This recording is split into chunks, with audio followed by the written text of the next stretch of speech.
Summer season, rainy season, winter season ఇలా ఏ season అయినా చిన్నవాళ్ళ నుంచి పెద్దవాళ్ళ వరకు ఇష్టంగా తినే ఫుడ్ ఐటమ్ ఐస్ క్రీమ్. ఈ ఐస్ క్రీమ్ ఇండస్ట్రీలో major big player Amul ice cream. కానీ అలాంటి కంపెనీని ఎదుర్కొని ఈరోజు అరుణ్ ఐస్ క్రీమ్ చాలా ఫాస్ట్గా గ్రో అవుతుంది. ఇన్ఫాక్ట్ కొన్ని చోట్ల అమూల్ కన్నా అరుణ్ ఐస్ క్రీమ్సే ఈ మధ్య ఎక్కువ కనిపిస్తున్నాయి. మరి ఎంత సక్సెస్ అయిన అరుణ్ ఐస్ క్రీమ్ ఫౌండర్ అయిన ఆర్జీ చంద్రమోహన్ ఫేస్ చేసిన డిఫికల్టీస్ ఏంటనేది, అలాగే కేవలం 13,000తో స్టార్ట్ చేసి ఈరోజు 8,000 crores బిజినెస్గా అరుణ్ ఐస్ క్రీమ్స్ని ఎలా గ్రో చేశారు అనేది ఈరోజు వీడియోలో చూద్దాం. Hello everyone, welcome to Krishna Chronicles. Let's get into the video. Arun ice cream 1970లో ఒక వెజిటేబుల్ హోల్సేలర్ కొడుకైన ఆర్జీ చంద్రమోహన్ స్టార్ట్ చేశారు. అరుణ్ అని నేమ్ పెట్టడానికి రీజన్ ఏంటంటే, జనరల్గా సన్ రైస్ ఎక్కువ పడితే జనాలకి ఐస్ క్రీమ్ తినాలనే కోరిక ఎక్కువ అవుతుంది. తమిళ్లో సన్ రైస్ని అరుణోదయం అంటారు. సో అందులోని స్టార్టింగ్ వర్డ్ని తీసుకొని అరుణ్ ఐస్ క్రీమ్గా పెట్టారు. ఫ్యామిలీ దగ్గర మనీ తక్కువే ఉండటంతో ఏదైనా తక్కువ డబ్బులతో స్టార్ట్ చేసే బిజినెస్ పెడదాం అనుకున్నారు. అలాంటప్పుడు ఐస్ క్రీమ్ బిజినెస్ అయితే స్టార్టింగ్లో ఎక్కువ ఇన్వెస్ట్మెంట్ పెట్టాల్సిన అవసరం ఉండదని తెలుసుకొని వాళ్ళ ఫ్యామిలీకి ఉన్న ల్యాండ్ సెల్ చేసి 13,000 రూపీస్తో అరుణ్ ఐస్ క్రీమ్ని స్టార్ట్ చేశారు. ఇనీషియల్గా ఒక 250 స్క్వేర్ ఫీట్ రెంటెడ్ స్పేస్లో ఒక చిన్న ఐస్ క్యాండీ ఫ్యాక్టరీతో బిజినెస్ స్టార్ట్ చేశారు. అప్పట్లో కంపెనీలో 4 ఎంప్లాయీసే ఉన్న పర్ డేకి 10,000 ఐస్ క్యాండీస్ తయారు చేసేవారు. కానీ అప్పట్లో ఈ బిజినెస్ ఒక రిస్కీ ఇన్వెస్ట్మెంట్ అనే చెప్పుకోవచ్చు.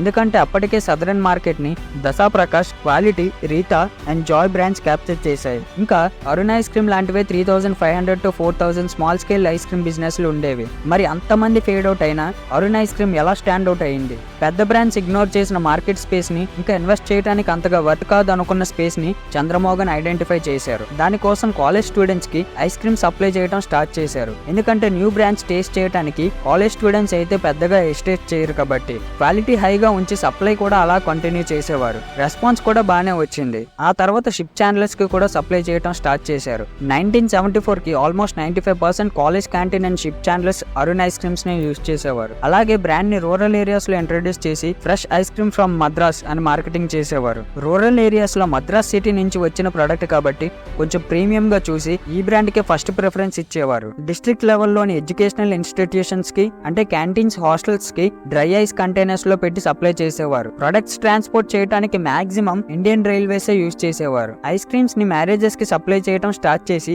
ఏజెంట్స్ ద్వారా అడ్వాన్స్ బుకింగ్స్ కూడా తీసుకోవడం స్టార్ట్ చేశారు. అంటే ఎవరిదైనా మ్యారేజ్ కి పలానా డేట్ కి సప్లై చేయాలని ఆర్డర్ వస్తే సప్లై చేసేవారు. అలాగే ఫస్ట్ టైం ఇండియాలో ఒక ఐస్ క్రీమ్ పార్లర్ తెచ్చిన కంపెనీ అరుణ్ ఐస్ క్రీమే. ఫస్ట్ తమిళనాడులో స్టార్ట్ చేసి స్లోగా మిగతా సౌత్ స్టేట్స్ అంతా ఎక్స్పాండ్ చేశారు. 1986లో చంద్రమోహన్ డైరీ బిజినెస్ కూడా స్టార్ట్ చేశారు. డైరెక్ట్ గా డైరీ ఫార్మర్స్ నుంచే క్వాలిటీ మిల్క్ బై చేయడం వల్ల బిజినెస్ మంచిగానే నడిచేది. 1990కి టర్న్ ఓవర్ 3 crores క్రాస్ చేసింది. ఆ టైంలో Hindustan Unilever regional ice cream branch ని బై చేస్తూ వచ్చారు. అరుణ్ ఐస్ క్రీమ్స్ ను కూడా బై చేద్దాం అనుకున్నారు కానీ ఓనర్స్ ఆఫర్ ని రిజెక్ట్ చేశారు. 1999కి తమిళనాడు, కేరళ, కర్ణాటక, ఆంధ్రప్రదేశ్ కలిపి 700 అవుట్లెట్స్ రన్ చేశారు. 2000s టైంలో చంద్రమోహన్ ఫోకస్ అంతా డైరీ బిజినెస్ మీద షిఫ్ట్ అవటం వల్ల ఐస్ క్రీమ్ సేల్స్ బాగా పడిపోయాయి. మళ్ళీ 2007లో హ్యాట్సన్ వాళ్ళు అరుణ్ ఐస్ క్రీమ్ అన్లిమిటెడ్ స్కూపింగ్స్ తో కంపెనీని రివైవ్ చేశారు. ఈ పార్లర్స్ ని 2012లో ప్రీమియం ఇబాకో పార్లర్స్ గా మార్చారు. అరుణ్ ఐస్ క్రీమ్ ప్రొడక్ట్స్ చూసుకుంటే bars, cups, ibars, ibar Mini's,